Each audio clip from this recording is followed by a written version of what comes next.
안녕하십니까. 살림하는 남자 김정호입니다. 자, 인도공학 좀 낯선 게 많은데, 자, 우리 시험 범위 내에서 제가 우리 제외되는 부분이 상당히 많다고요. 그러니까 인력공단에서 산업인력공단에서 출제 범위에 포함됩니다 했지만 실무상 거의 안 쓰이는 거, 또 사실 출제자가 잘 모르는 부분 이런 것들은 출제가 잘 안 돼요. 범위 안에는 잡혀 있지만, 왜냐면 산림 기술자들이 이제 발파나 이런 거에 되게 약하단 말이죠. 그쪽을 또 공부한 분들이 거의 없어요. 따로 공부해야 되는데, 임업토목공학에도 사실 그 부분이 살짝만 언급이 돼 있지 이렇게 심도 있게는 안 나와요. 근데 단원으로 분류는 돼 있으니까 제가 책에다가 수록은 해놨습니다. 다만 출제는 될 수 있어요. 시험 범위 있기 때문에. 이제 어느 출제자가 들어가느냐에 따라서 약간 이제 다를 수 있습니다. 그렇지만 경험상으로 볼 때 대체로 출제가 안 됐다. 이제 그런 거를 이제 좀 반영을 해서 책을 보시면 되겠고요.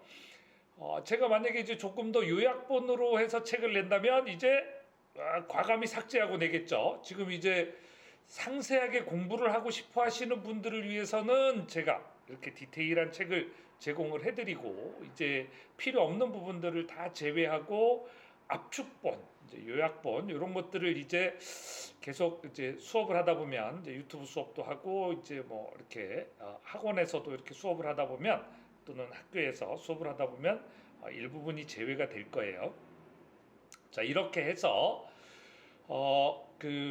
계속해서 이제 우리 측량 부분이죠. 임도공학에서 이제 측량 부분. 근데 측량은 사실 여러 가지 이제 파트에서 이제 다양한 방법으로 이루어집니다. 이제 보통 우리가 이제 측량이라고 하게 되면 레벨 또는 데오도라이트를 이용한 측량, 특히 우리 산림에서는 우리가 일반적으로 다 GPS 요즘에 측량기를 써요. 그게 도달하지 않는 데는 우리가 토털 스테이션으로 부르는 이제 그 광파 거리계, 이제 광파기를 사용을 하게 되고, 이제 원시적으로는 또 산에서 만약에 이 광파기도 잘 안 터지는 이런 곳에서는 줄자, 그다음에 그 레벨, 이런 걸 가지고 이제 함척, 이런 걸 가지고 이제 측량을 할 수 있습니다. 기본적인 원리만 알면 그렇게 어렵진 않죠.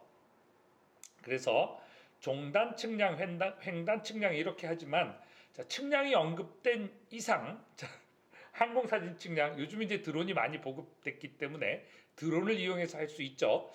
자, 이렇게 그 드론을 이용해서 촬영을 하게 되면 이 사진은 보통 이제 그 사진의 투영 방식과 지도의 투영 방식이 다르기 때문에 이거를 이렇게 도화기를 통해서 지도를 만들 수 있어요. 지도를 만들 수 있고, 입체경이라는 거는 우리가 상공사진을 그 돋보기 비슷한 입체경을 사용해서 이렇게 보게 되면 눈으로는 입체처럼 보여요. 다소 어지럽다라는 그런 단점은 있지만, 그래서 입체경이나 입체 도화기를 이용해서, 입체경은 눈으로 보고 입체 도화기는 지도로 만든다. 지도로 만들고, 보통 이제 그 과거에는 입체 도화기를 통해서 아날로그 지도를 만들었지만, 지금은 컴퓨터 프로그램으로 이제 뭐 입체 도화기가 아니라, 입체 도화기 자체가 우리가 그 드론으로 사진 촬영한 자료들이 애초에 디지털 자료란 말이죠.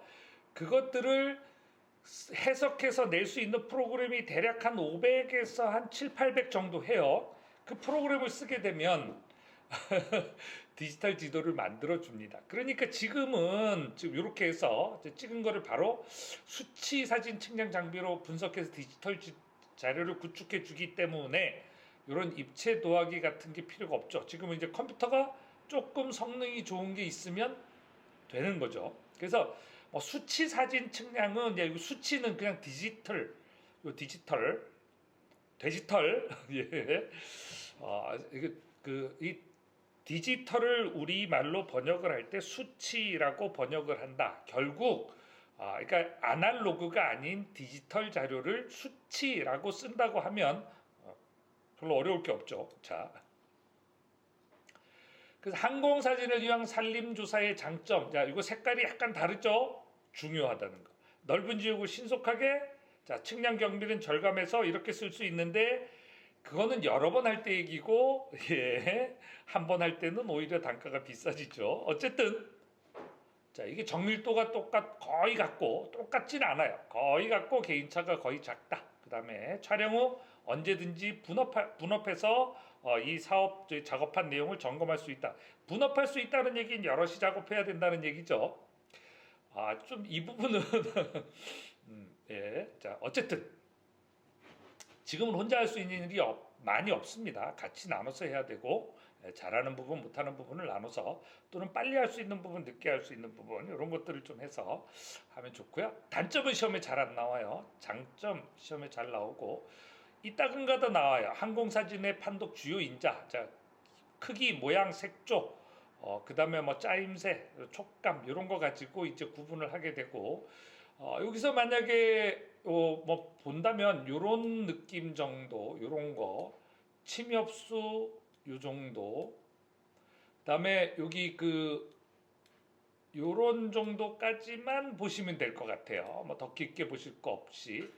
그다음에 여기 임상 및 주요 수종 판독하는 방법, 침엽수와 화렵수. 그래서 침엽수는 방사선 모양, 또는 수가는 원추 원통형, 그다음에 화렵수는 변이가 심해서 대체로 판단이 어렵지만 우산형이나 부채형을 보인다는 거. 그래서 이건 사진 촬영 과정이고요. 사실 사진 측량도 원격 탐사의 한 방법입니다. 원격 탐사란 우리가 측량해야 되는 대상물에 직접 닿지 않고, 그러니까 우리가 레벨이나 줄자를 활용하지 않고 사진, 항공사진, 위성사진 같은 사진, 그 다음에 스캐너, 여기에 스캐너라고 해서 우리 평판 스캐너 생각하시면 안 돼요. 광파거리계도 일정 정도에서는 스캐너 역할을 할 수가 있어요. 기능에 따라서 이런 기능이 있는 그 광파기가 있고요.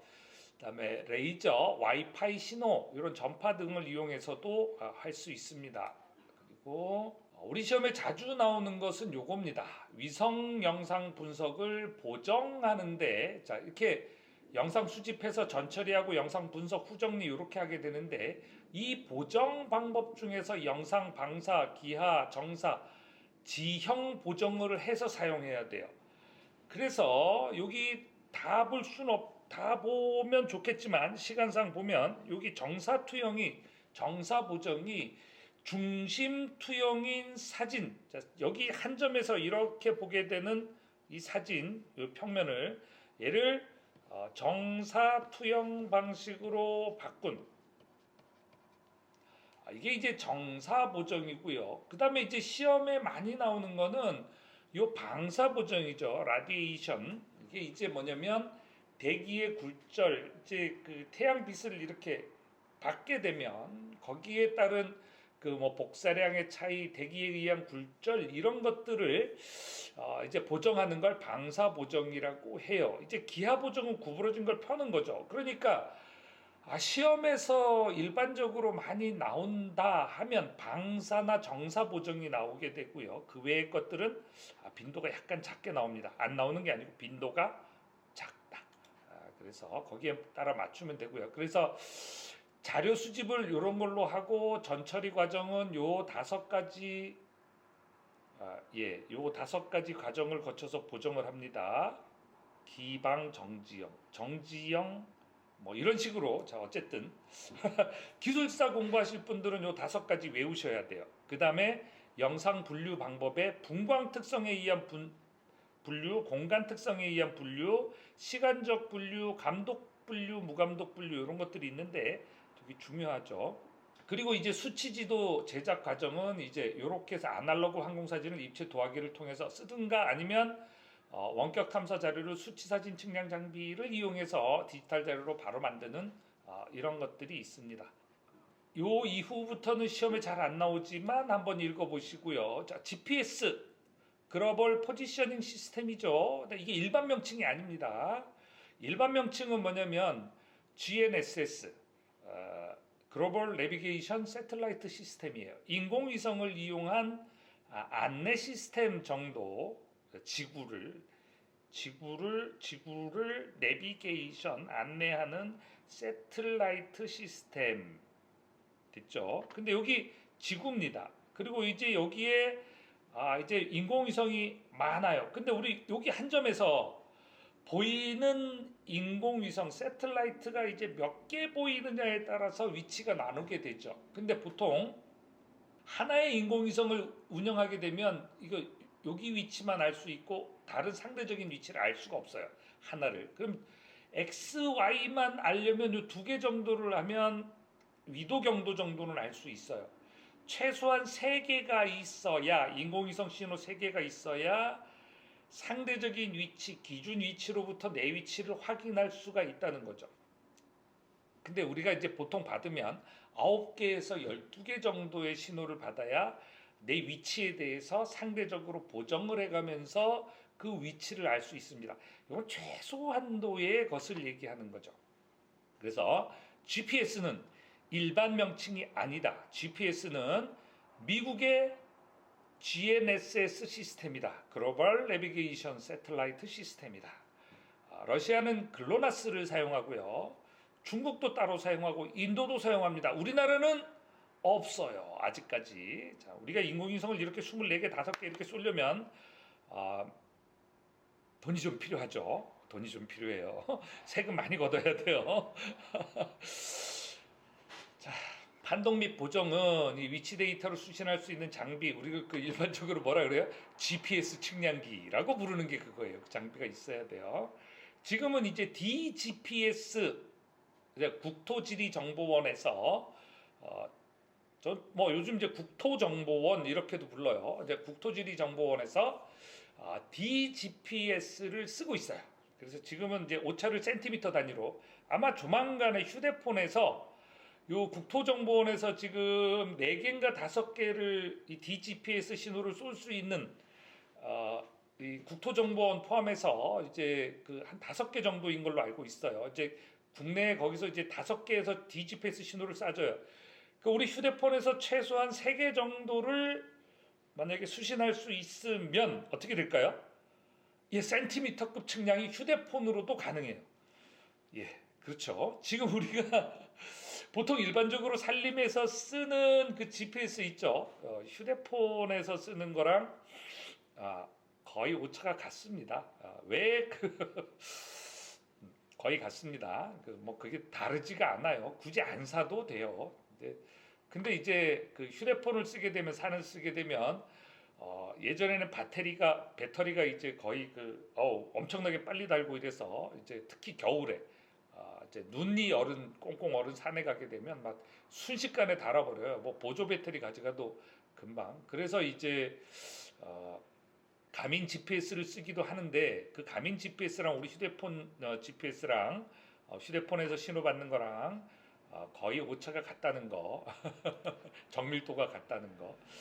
자, 이목기계 중요합니다. 이목기계 이제 시험에 자주 나와요. 이제 가선 집재기 안에 어떤 것들이 있는지 반송기 뭐 이런 거 중요하게 나오고 소형 작업기계 중에서는 요 체인톱, 그러니까 우리가 기계톱, 여기 가지치기 체인톱이라고 써놨죠. 엔진톱 다 같은 얘기입니다. 그리고 이제 예불기, 예초기하고 예불기의 차이는 예초기는 풀만 베는 거예요. 예불기는 그 나무, 그 감목류, 작은 가지까지 다 쳐내요. 자, 가선 집재기 이 정도 알아볼 거고 다공정 인목 수학 장치, 자, 펠러 번처, 트리펠러, 프로세서, 하베스터 이런 것들이 이제 시험에 나오죠. 그리고 이제 기타 다른 것들 보시면 되겠습니다. 여기 이목기계 일반에 보면 기계의 역학적 기초 시험 범위에 포함이 되어 있는데 그냥 무시하고 넘어가세요. 산업인력공단 시험 범위에 포함이 되어 있다고요. 어쩌라고요? 자, 이제 기계 요소는 이제 나사키, 리벳 시험에 안 나와요. 자, 동력 전달 요소 축이음, 마찰차, 기어 시험에 안 나와요. 자, 뭐야? 시험에 안 나오는데 왜 책에 넣었어? 예, 제 잘못은 아니고요. 인력공단에 포함이 돼 있어서 넣은 거라니까요. 그냥 한번 읽어보세요. 그냥 읽어보시고. 자, 작업기계의 기술적 특성. 자, 이거 참 임업 기계가 어떤 거냐? 자, 우리 임업 그러니까 어떤 그 작업할 때 우리가 일반적으로 임업 기계를 사용하죠, 그죠? 야, 이거 참 어려워요. 책을 이렇게 정리한다는 게 출제자가 자, 이렇게 산업인력공단에서는 하위 목차로 기술적 특성 이렇게 넣어놨는데 여기에다 무슨 내용을 넣어야 될까? 우리 과거 기출문제 살펴봐도 무슨 내용을 넣어야 될지 잘 모르겠더라고요. 그래서 일반적인 내용을 이렇게 집어넣어놨어요. 참 그렇죠. 그 다음에 여기 이목기계와의 장점 한번 여기만 한번 읽어보시면 되겠고 시험 안 나와요. 그 다음에 이제 뭐 요런 이제 특성들이 있다는 것만 보시면 될 것 같고요. 이게 이제 산업기사, 산림 산업기사 보실 분들은 요 식재용, 요 각식재용 양날괭이, 타원형은 어쩌고 저쩌고, 뭐 사식재 괭이, 요거까지 보셔야 돼요.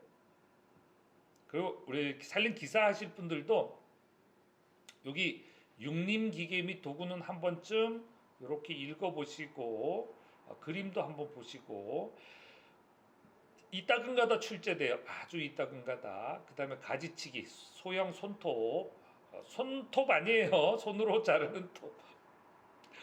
고지절장용 톱, 자동 지타기 이런 것들이 있고요. 도끼, 요거 산림 기능사나 산림 산업기사에 가끔 나와요. 요 각도. 자, 우리가 장작 폐기용과 벌목용의 각도가 다르죠. 벌목용은 각도가 조금 더 예리하고 침엽수보다 화렵수가 각도가 조금 더 커요. 이 얘기는 뭐냐면 단단한 나무일수록 이 각도가 커야 된다는 거예요. 말랑말랑하면 각도가 클 필요가 없어요. 쐐기. 이 쐐기는 기술사 시험에도 한번 출제가 된 적이 있어요. 벌도 방향을 결정하고 이 벌목 작업의 안전을 위해서 사용하는데 철제, 플라스틱 이런 것들을 사용하고요. 보통 이제 그 체인톱 또는 엔진톱의 톱니 파손과 체인의 파손으로 인한 사고가 발생할 수 있기 때문에 이제 그거 예방하기 위해서 또는 벌목 방향, 이제 벌도 방향, 나무가 넘어가는 방향을 결정하기 위해서 사용하는 게 쐐기입니다. 그래서 벌목용 쐐기와 절단용 쐐기가 약간 달라요. 여기 뒤에 사이를 밀어낼 수 있게 돼 있죠. 벌목용 쐐기는 더 나중에 또 따로 여기 절단용은 약간 차이가 있죠. 갈고리, 그다음에 박피기 이런 것들이 있고요. 삽피 한국형과 외국형 차이가 있고 나머지 한 번쯤 보시면 되겠습니다. 그림으로 산림 기사 보실 분들은 그림으로 그냥 이렇게 한번 보시고요. 자, 체인톱 요거 되게 중요해요. 자, 산업기사에서는 원동기부, 동력전달부, 목재절단부가 구분돼서 시험에 나오고요. 어느 부분이냐? 실기 시험에서도 소형, 중형, 대형 이로 가로치기해서 나와요. 자, 대형은 벌목용, 소형은 가지치기용 정도가 되겠죠. 자, 체인톱 구비 조건 가볍고 값싸고 부품이 공급이 쉬우면 돼요. 유지보수비 적게 들고 체인톱의 안전장치 별이 5개. 여기 보시면 체인톱의 안전장치에는 뭐가 있냐면 여기 다양하게 이게 그 각종 그 인터넷에 뭐 인터넷이라고 얘기하면 사실 조금 좀 그래요. 뭐 인터넷에 없는 게 없잖아요, 그죠? 자, 어쨌든 오답이 가장 많이 돌아다니는 항목 중에 하나예요. 근데 우리가 일반적으로 생각해야 될 거는 뭐냐면 이거예요. 출제자들은요 기준이 되는 책, 그러니까 이게 기준이 되는 책이 뭐냐면 우보명 교수님의 임업토목공학이에요. 거기는 뭐라고 돼 있냐면 체인톱의 안전장치 1. 앞손보호판 2. 뒷손보호판 3. 방진 고무 손잡이 4. 드로틀 레버 차단판 이렇게 돼 있어요. 요거 TH 발음이기 때문에 드로틀 다 똑같은데 영어로 쓰다가 스펠링이 틀리면 쭉 거버릴 수 있지만 우리말로 쓰면 드로틀 레버, 스로틀 레버 뭐 어떻게 써도 맞는 답이 돼요. 요거 주관식 우리 그 실기 시험의 필답 올해부터 60점으로 바뀌었죠. 네, 올해부터 60점으로 바뀌었어요. 이거 볼 때는 중요하게 여겨야 돼요. 그래서 체인톱의 안전장치 기사는 쓰고 설명하시오.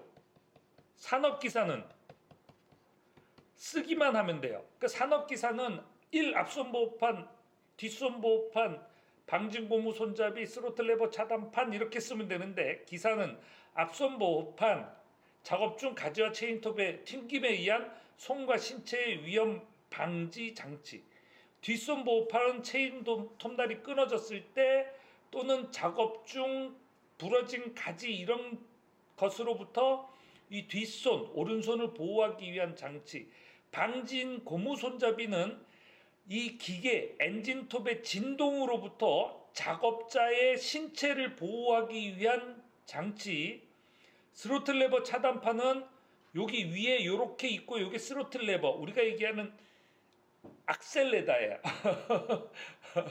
악셀레이터예요. 액셀레이터. 요게 딱 눌려지지 않으면 이게 작동이 안 돼요. 그러니까 이게 정확한, 그러니까 그 왼손을 정확하게 파지를 해야 이게 작동을 한단 말이죠. 이제 오른손을 정확하게 파지를 해야, 이제 뒷손이죠. 오른손을 정확하게 파지를 해야 이렇게 눌러야, 얘를 이렇게 눌려야 밑에 레버가 당겨요. 그러니까 정확하게 스로틀 레버 차단판을 잡지 않으면 액셀러레이터, 이제 가속기 윙윙윙윙윙 하는 얘가 작동하지 않기 때문에 작업자가 넘어지거나 엔진톱을 놓게 됐을 때도 계속 엔진톱이 작동하게 되면 어떻게 돼요? 어디를 칠지 모르죠. 그런 거를 방지하기 위한 게 뭐냐면 스로틀 레버 차단판이에요. 그래서 이런 거는 철저 암기해야죠. 철저 암기. 시험에 영순이에요. 제일 중요한 거. 별이 5개. 장수돌침대 아니지만 별이 5개. 자, 이렇게 해서 요 이외에 이런 답들이 돌아다니는데 명확한 답은 이렇게 4개입니다. 이거 어떻게 외우냐면 이렇게 외우세요. 학교 다닐 때 빵 셔틀 해보셨던 분 계세요? 아니면 빵 셔틀 시켜보셨던 일진 분 계세요? 자, 앞뒤빵 드로틀, 앞뒤빵 드로틀. 셔틀 아니고 드로틀. 왜냐면 자, 앞손 보호판, 뒷손 보호판 3, 방진 고무 손잡이. 근데 스로틀 레버, 스로틀 우리말이 아니죠. 낯설죠. 그죠? 그럼 요거는 3자. 그리고 나머지 한글은 1자. 앞뒤빵 스로틀. 이렇게 하면 여러 번 반복하고 앞손 보호판, 뒷손 보호판, 방진 고무 손잡이, 스로틀 레버 차단판 이렇게 하고 앞손 보호판. 자, 설명할 수 있으면 돼요. 근데 앞뒤빵 드로틀하고 그걸로만 끝나면 산업기사 시험밖에 못 붙으세요. 그러니까 설명까지 붙이려면 앞뒤빵 드로틀 먼저 외운 다음에 앞손 보호판. 자, 작업 중 가지와 체인톱의 튕김에 의해서 손과 신체의 위험을 방지하기 위한 게 앞손 보호판. 사실 이 앞손 보호판은요, 킥백 현상이라고 딱 이렇게 치게 돼서 이렇게 엔진톱이 위로 올라갈 때가 있어요. 그렇게 되면 얘가 이걸 밀어가지고 이 전체를 엔진 체인이 돌아가는 걸 딱 정지시키는 거예요. 체인 브레이크예요. 그래서 앞손 보호판이 체인 브레이크를 작동시키는 거다. 그런 거죠. 그래서 요거는 자, 이거 공부상에 가서 자, 서울 사시는 분들은 자, 청계천 가셔가지고 한 번쯤 살펴보시기 바랍니다. 자, 여기 제가 요 체인톱의 안전장치 부분을 상당히 길게 했는데요. 왜 길게 했을까요? 5분 이상? 중요하니까. 아무리 살살 읽더라도 중요한 건 좀 강조하고 가자고요. 되셨죠? 자, 수고하셨습니다. 이렇게 해서 8차 시는 마치고 다음 시간에 뵙도록 하겠습니다. 수고하셨습니다.